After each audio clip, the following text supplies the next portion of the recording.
Well, menopause and the time around menopause, which we call perimenopause, is a time of significant changes to hormones, to our physical bodies and to our psychology as well. So there are lots of reasons why that may impact on our sleep. In fact, sleep disturbance is one of the most commonly reported symptoms and issues that people have when they're going through this period of their life.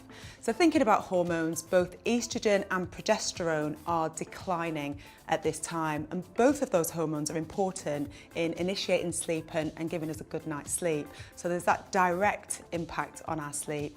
Then we can think about some of the other symptoms of menopause and how they can impact on our sleep as well. I think the obvious one is night sweats and hot flushes, which can wake people up and be quite distressing. And the third one is around our psychology. We know that stress, anxiety and depression are much more common at this transitional time in our lives, and that can impact negatively on our sleep. And poor sleep, of course, can also negatively impact on our mental health. So what can we do about it? We can sort of deal with the issue around the hormones by considering taking HRT if it's safe to do so. And HRT is classified as the gold standard treatment for people who are having distressing symptoms of the menopause.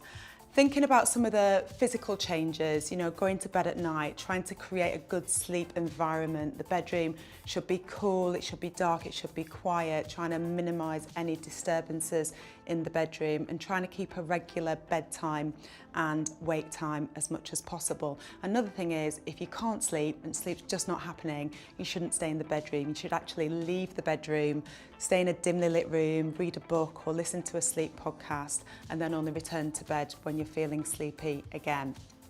Thinking about psychological changes, if you are experiencing anxiety, depression or high levels of stress, then these should be seen to. So see your GP and see what support is available for you. But obviously, if your sleep is massively improved by some of the other things we've spoken about, then you might start to see an improvement in your mental health.